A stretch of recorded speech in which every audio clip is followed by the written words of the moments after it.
This is my next project. It's February the 3rd, Saturday, 2018. And this is my new Makita MAC5200 MAC5200. It's a 3 horsepower oil lubricated direct drive motor. They call it big bore, specifically because it has 2 sets of rings which give you a higher ratio of 6.5 CFM at 90 psi. That's outstanding. This is only a 5.2 gallon tank, and it comes with 2 1/4-inch quick disconnects. I traded one out to a 3/8. I replumbed it with a stainless line and some other various leftover plumbing I had to encompass a dryer in the back here. The thing that got me started on that was where this connector is on the manifold. Coming down to the switch here was a 1/4-inch line. This 1/4-inch line here is 2 feet long, which has 2 orifices that are both measured 215 thousandths. It's not going to zoom in, is it? Anyway, right there, that's 215 thousandths. And I was thinking that was restricted flow. I know nothing about pneumatics, but it just makes sense to me to try to open that up. So I went 1/4-inch up to 1/2 inch where the stainless LP line is into the manifold, out to 3/8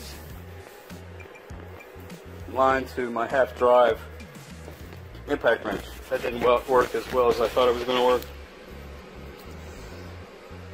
because it has to do with capacity. This thing just turned off at charge. It's got a nice little storage box on top of this thing. The thing I like about this Makita is the portability. This is the functionality as well, you know, to keep all your crap, keep all the documentation together. It's a work environment, it's friendly, it's got nice quality heavy welds, it's heavy steel. I think it's made in Taiwan for Makita. Nonetheless, it's light enough I can lift it up and put it in the back of my next project, which involves this thing here. It is a 2003 Escalade with 125,000 miles on it, which needs suspension system, upper and lower control arms, R-knock, shocks, compressor. I'm replacing everything in it because it's in great shape. This thing has 125,000 miles. It's got a fuel efficient 6.0 liter Vortec. But the problem is from this point on in the frame is rust. A lot of rust. I think it's an endemic issue with GM. They really cheap out on the structural. I mean, the body's fine. Got some surface rust on the rocker panel, and that's about it. But my main impetus, and the reason I'm making this video, is because of the issues I'm going to have in breaking those bolts in the ass end of that thing loose. So I wanted to get my 1/2-inch drive working.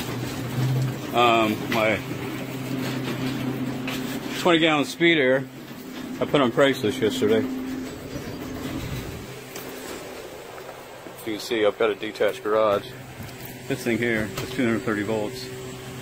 I've got a line going from my central air into my detached garage to a 230 volt circuit, which is only a 30 amp, I think, which means that I have to turn off my AC in the summer to use it. That ain't working. So this is 110. This motor runs at 3,400 RPM plus. And now, when I got the Husky tank, that helped a lot. See, I put a couple of extra fittings on there. Got a shutoff valve. And that worked, but I thought, you know what, if one works, 2 ought to work better. I was going to get a couple of them. The problem with this tank is it doesn't have a petcock. That's why I really wanted to put a dryer here on this thing. This one here has a petcock. This industrial air Hoss 20-gallon tank comes with 2 1/4-inch quick disconnects, a shutoff valve, pop, safety valve, and then a gauge. So you've got a shut-off valve, 2 quick disconnects, safety valve, and a gauge. This thing here, I just put the portability of 1/4 inch adapters to augment the capacity. That allows this half drive snap-on to run with impunity. Watch this now. I'm going to turn this thing on and try to see if I can get the stinking light is right. Messing me up, isn't it? Alright, that's better. How about that? Still a little nuts in the front. Anyway, so watch this. I'm not going to drive you all crazy, but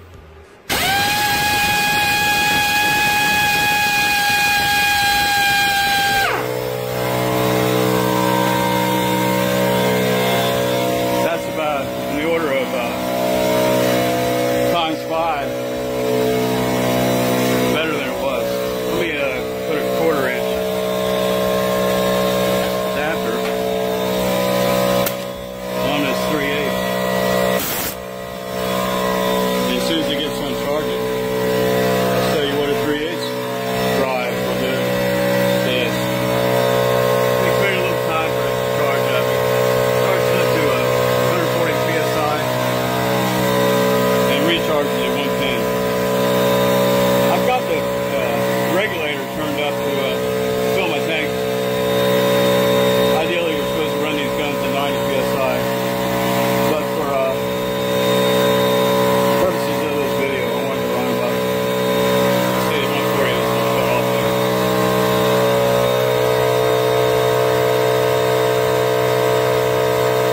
Not that loud. Heard louder. Heard quieter. But the main thing about it is that it works. I don't care if it screams. I'll wear earplugs. But I could run this thing all day long.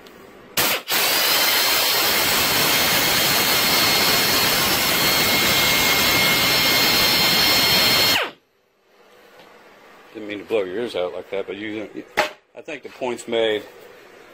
And I always have the option to use another high flow tool, which is known as an iron hammer, but please, let's not go there. I'd rather reach for a torch. I'm going to be doing a lot of needle descaling with this Escalade frame, and used a POR or this KBS glass, and just whatever it takes to condition it. But that's the MAC5200, the Husky 10-gallon tank. It's rated 150. This thing here, I think, is rated 175, if I'm not mistaken. But I only got up to 140 anyway. So, if you need portability and you want to get it done quick, and it's really not that expensive. I got a good price on this. This Makita was like 300 bucks. The tank, I think, was 150, and that tank there was like 37 or something like that. I don't know. In any event, that's how we get it done on the cheap, and allows us to DIY. It's all about flow, capacity, compression. It just keeps getting better. Thanks for looking.